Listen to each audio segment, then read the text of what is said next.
Ladies and lads, welcome to another video here. Spag here. Hope you guys are all doing well, and I hope you guys had a very fantastic New Year's and holiday season as well. But of course, with the new year comes a new character, Clive Rosfield from Final Fantasy. Now look, I've not played a Final Fantasy game before in my entire life, but this character did look pretty cool, and there was a couple of people that actually predicted that he was going to be in the game as well, and he is finally here, man. But we still haven't really got a really strong grasp on how strong the character is and how viable he's going to be in tournament. But there was some tournament action in Korea at the STL League, and there were quite a few Clives in play there. So in the group stages, there were actually quite a few Clive players, but then as we got into the top 8, it kind of watered down a little bit. Those Clives, most of them actually lost, and we only had a couple of Clives then in that top 8, but they still did pretty well.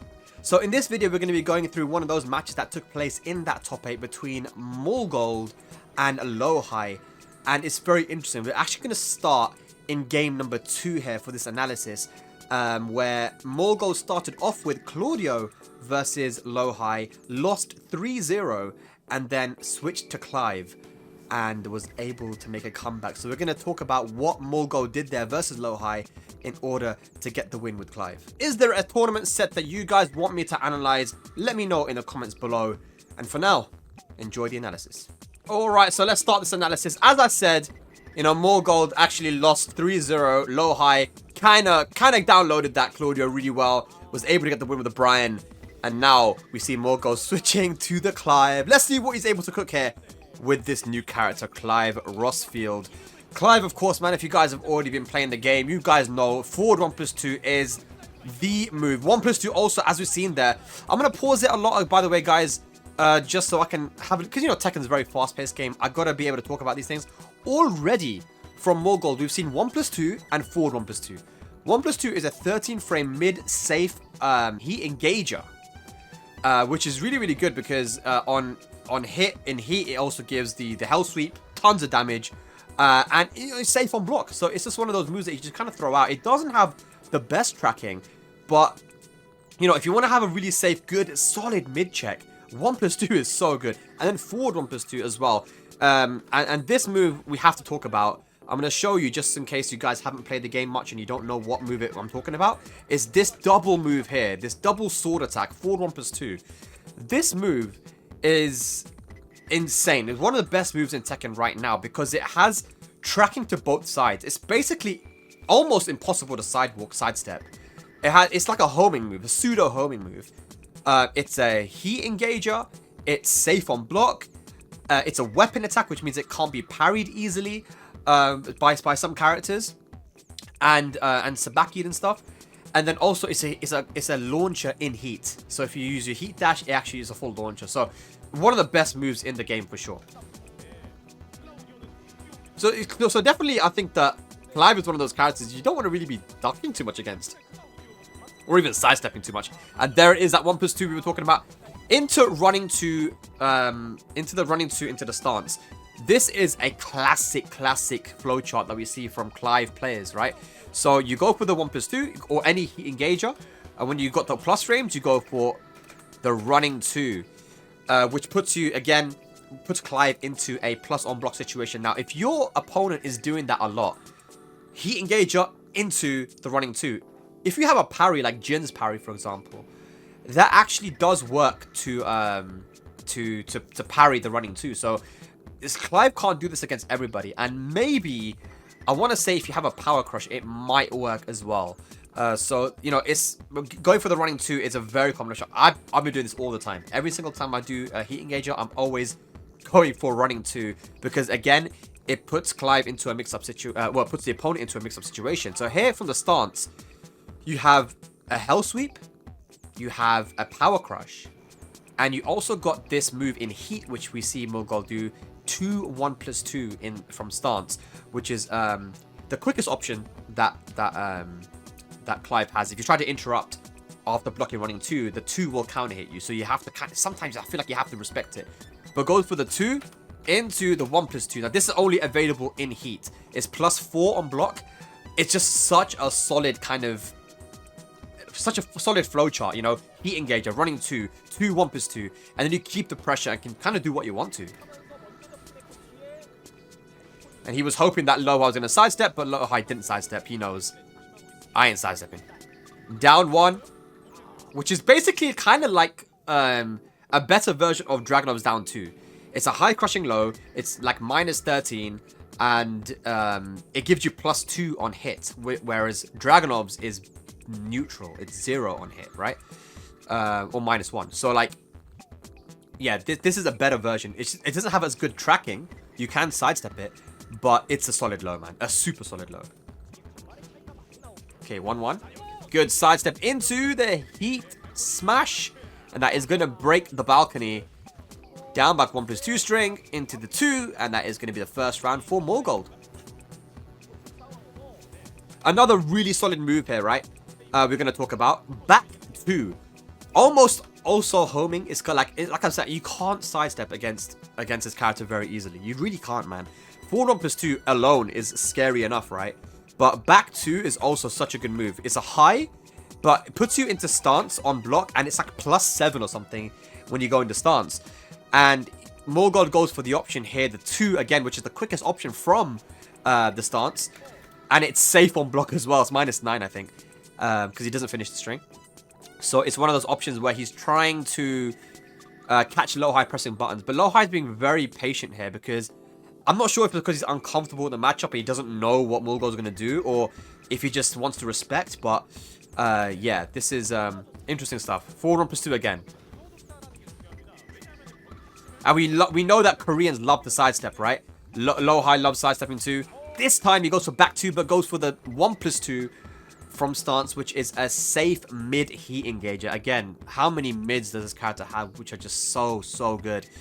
He goes for back 2 into stance, and 1+2 caught Lowhigh ducking, cleanly ducking. Running 2 again. Remember we talked about it. We talked about it, right? You do a heat engager. What does every Clive do? Running 2. And then when they do running 2, what do they do? 2 1+2, because there's no reason not to. It's a plus on block. It's the fastest option out of the stance. And unfortunately, he caught Lowhigh doing something. 1+2, running 2, 2 1+2.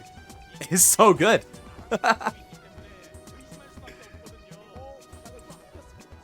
Okay.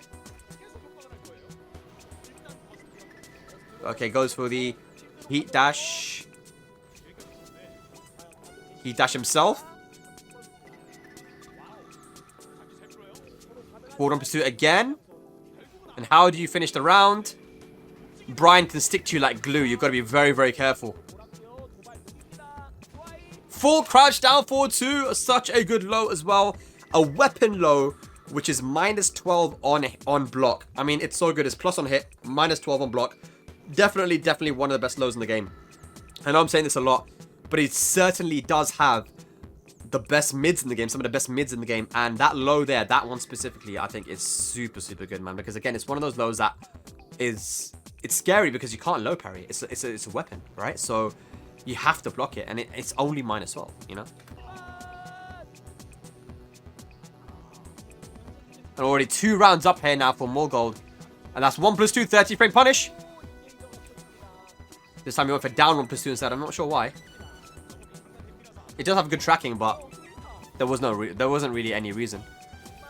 Okay, there's the heat smash. And he has 2 heat smashes. He has the one from standing, but you can also see that he has the one from stance as well, which he uses. Bam, bam, bam.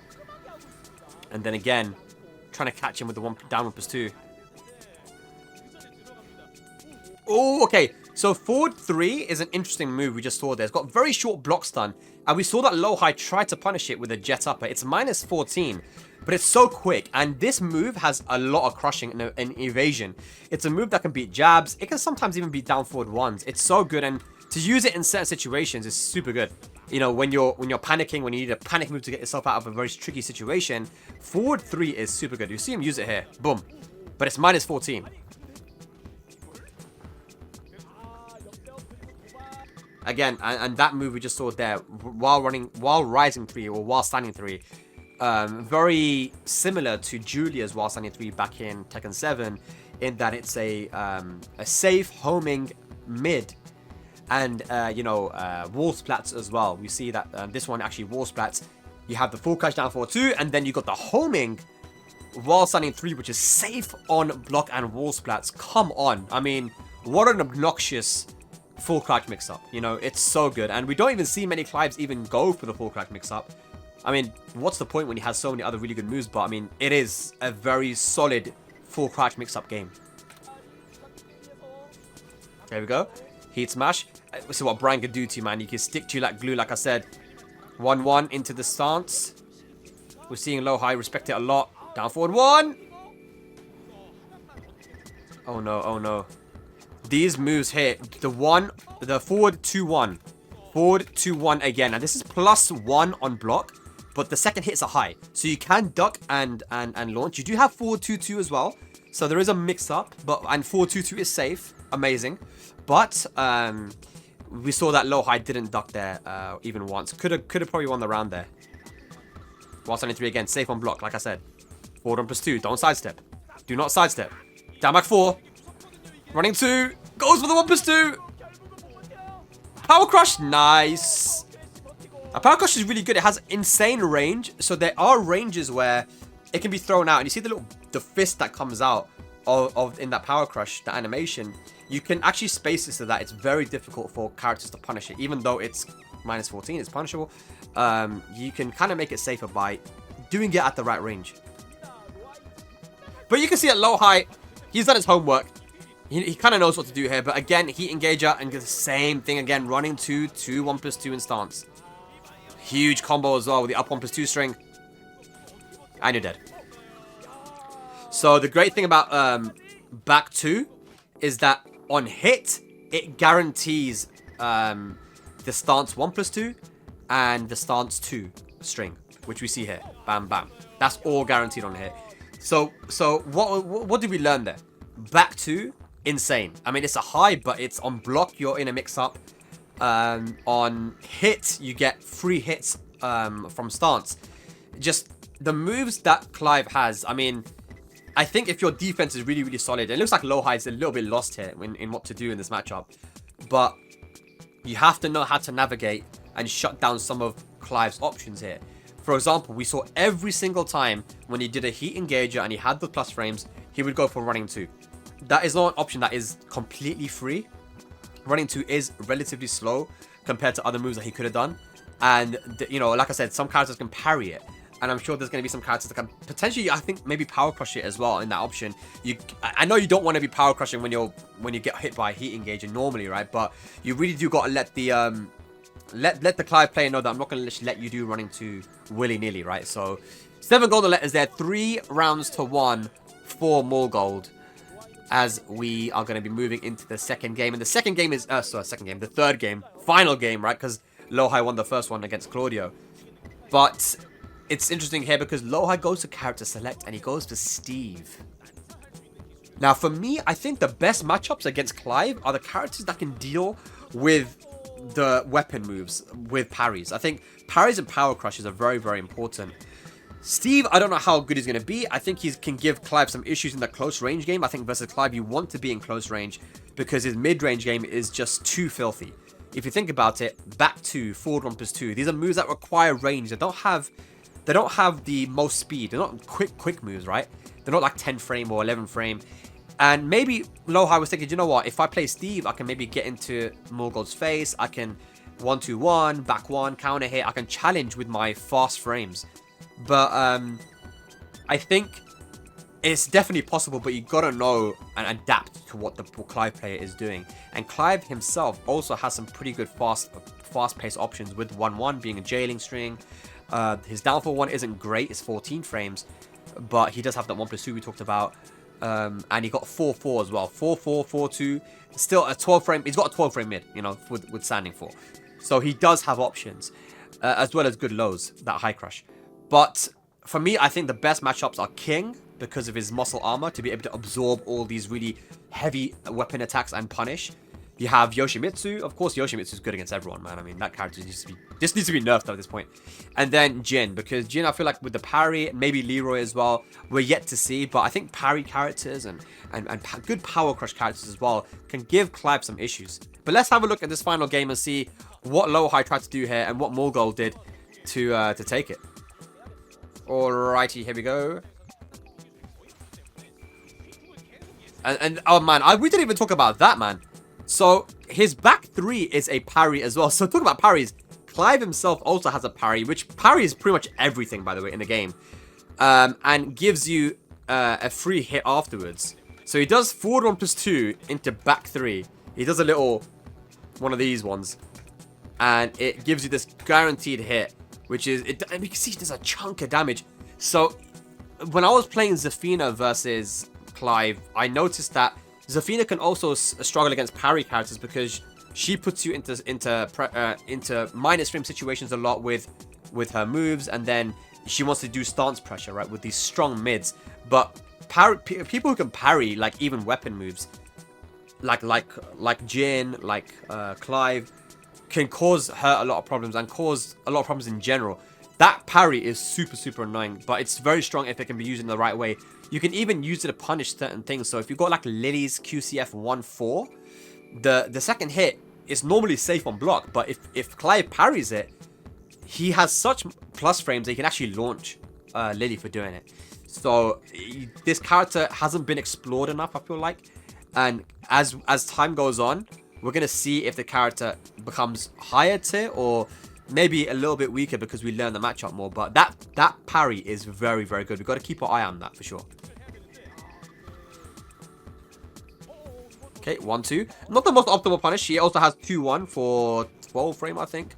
Which is a solid wall splatting punish too. But 1-2 is pretty good as well. Good break on the 1 plus 2.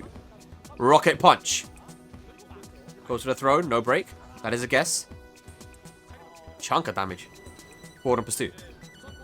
So we're seeing what Lowhigh is doing here is now that he knows that Mulgold is kind of respecting most of the time after doing the 4 plus 2. There's one time he did the parry, but what Lowhigh is doing is he knows that it's safe on block. He can't punish it, so he goes for plus frames instead. I will see this quite often with moves that you can't punish, but if you have the plus frames from it, like Lowhigh does, he'll just go for running 2. Because in this situation, he knows, okay, I can't really punish him for it, but I can at least take my turn, right? So he goes for running 2. Here we go. Heat smash. Goes for the mid option. Safe mid. Activates heat. 4 plus 2. Sidestep duck there from Mulgold. Goes for the heat smash. The lows. Good break on the counter throw there from Lowhigh though. And while standing 3.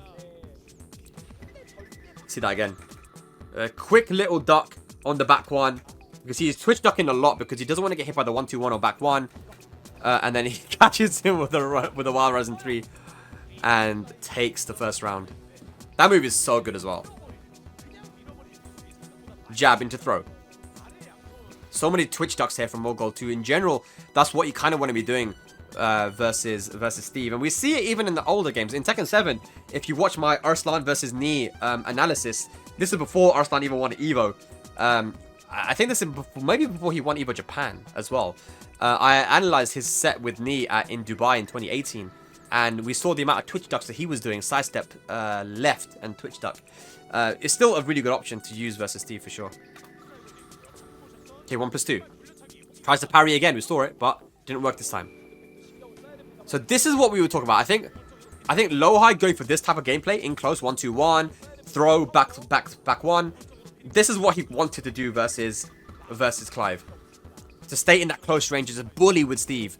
But we've talked about it, right? Clive also has fast-paced options. He's going for that 1 plus 2, man. 13 frame, safe mid. There we go. Down 1 plus 2. Back 1. Beautiful timing. They kind of delayed it a little bit. Because see. So he did while standing 1, dashed up into back 1. And what that does is it allowed him to realign with Mulgold's sidestep left. And caught him pressing buttons. Back 1 to the face. And dead. That should be the round. Beautiful. Kept it very simple. 1 round apiece. But you can see Lowhigh's game plan is starting to come together now. But 1 plus 2. Down 1 plus 2 again. Forward 1 plus 2. Goes to the full crash mix. Oh no. He ducked again, and this is going to be huge damage. Up 1+2 string into the Hell Sweep. Is that going to kill? It doesn't kill, so the Rage Art is going to work. And it's going to do a lot of damage, but still, this is not a great position because Mulgold does have heat available. And you know what? How strong forward 1+2 is in heat. Hang on, though. Lowhigh. This is how quick a Tekken 8 round can turn. 1+2 again, though. Look at that damage, man. Over here. Forward 1+2. Forward 1+2. Nice. Oh, my gosh. Did you see the range? Did you see the range? And this is why I'm telling you that this is one of the best moves, best lows in the game. -12 weapon move. Can't be low parried. Look at the range as well. He went for the over ear as well. He went for the British back Kempo. And, okay, there, that time it whiffed. But there, I didn't even expect it to hit there either, man. That is insane. I can't believe he actually went for it there, though. So that made it whiff. Good punish. Down one. I think he backdashes here. No, he doesn't. Sorry, he doesn't. He doesn't. He just goes straight for it. No, he does backdash. Yeah. Lowhigh backdashes, and it still hit him. That is insane range. I want to see that again, guys, because I'm still... So, goes for the low. Backdashes afterwards. And the low still connects. Oh, my gosh. I love that from Mulgold, though. No respect, you know. 1+2. 1+2. 1-2. Good punish.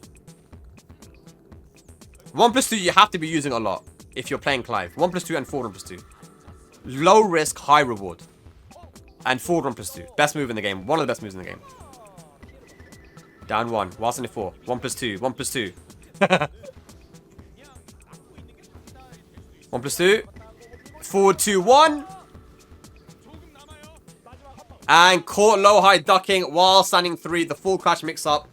I mean, the other thing is that spear move where he puts into the ground is one of the best Oki options. So we see he goes for 4-2-1, the spear move, forward 2-1 into 1+2.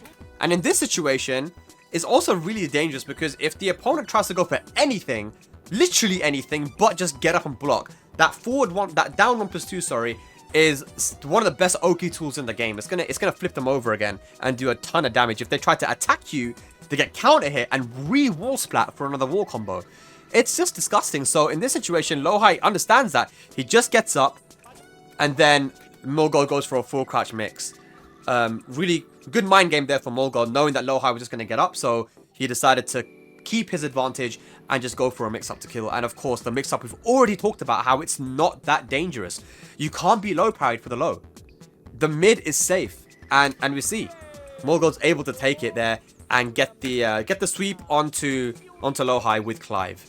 So he managed to get out of a very sticky situation after losing the first game by bringing out the Clive. And it looks like Lowhigh wasn't very comfortable here versus Mulgold, but with the Clive matchup. But still, I mean, there's still time. I'm sure Lowhigh, he's one of those guys. He's a grinder, bro. This guy plays all the time, man, and he's one of the best in the world. So I'm sure he's gonna get used to it. But there's very little you can do against a very solid player like Mulgold, who's throwing out the forward 1+2s, the 1+2s, and all these things, which are just safe, you know, and not too dangerous. But yeah, that's gonna be the game, man. Clive Gaming.